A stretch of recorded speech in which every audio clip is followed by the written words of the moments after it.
It's a foregone conclusion. Hello. The bears are out and the market's going to just end like this in 2011. Yeah, with hi Lara. So we don't think there's much possibility of any significant upside on the stock market. Like you said, we're getting to the end of the year, and even in a good year, you find some investors cashing in towards the end of the year because they want to do Christmas spending, Christmas shopping, and that kind of stuff. So we don't think we're going to see much of a correction. The bears will probably reign for the rest of the year.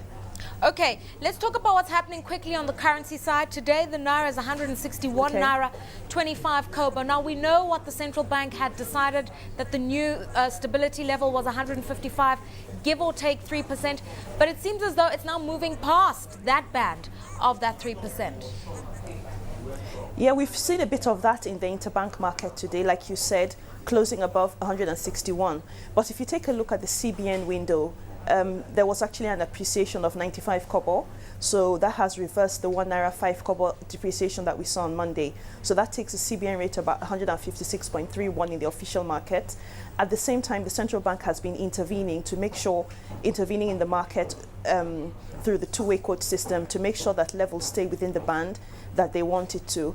And as of today, we're expecting oil company sales month end and the beginning of the new month. So there should be a bit of easing in the market over the next couple of days.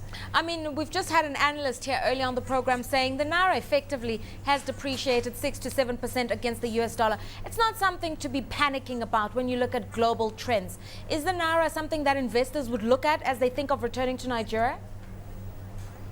Well, like I said before in this program, what has happened is the band, we've had a band of 150 that has been in place for close to 3 years, maybe 2.5 years.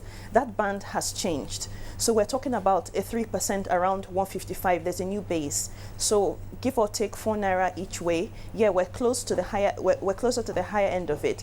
But if this new band stays stable for the same length of time that the last band stayed stable, then this would be the time to come into Nigeria, because you're pretty sure that rates are not going to change significantly, at least maybe not in the next 6 to 9 months.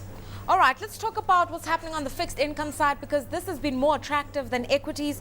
We know that there are going to be auctions of treasury bills valued at 125 billion Naira in the coming week. Subscription levels, rates, yields, what do you anticipate?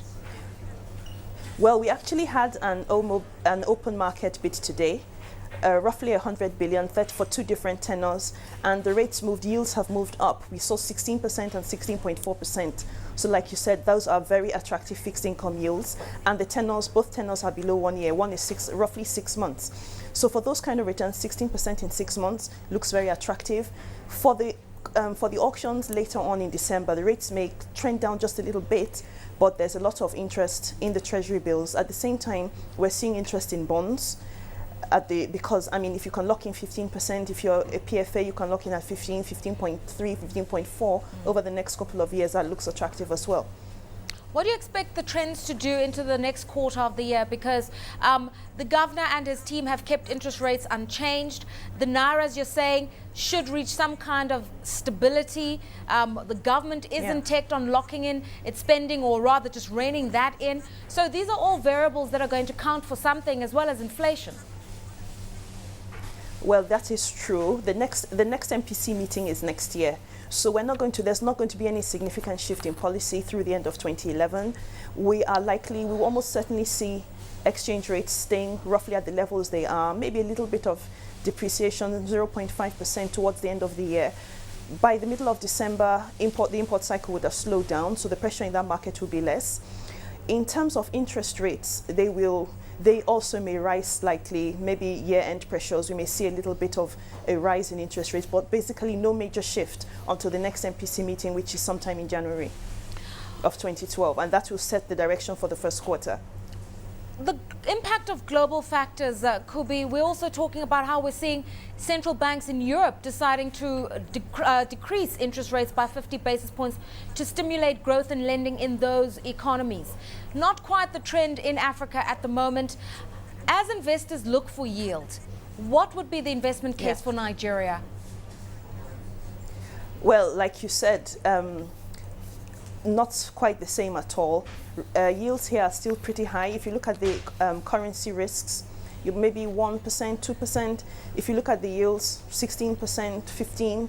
So there's still quite a lot of upside in terms of investment flows. There might be some nervousness because of what is happening across Europe. I mean, companies and countries are still trying to, restructure debt and make sure that we don't need to bail out another country. So that might kind of limit the flows to Africa, but otherwise there are still some attractive investments to be picked up across the continent, I would say.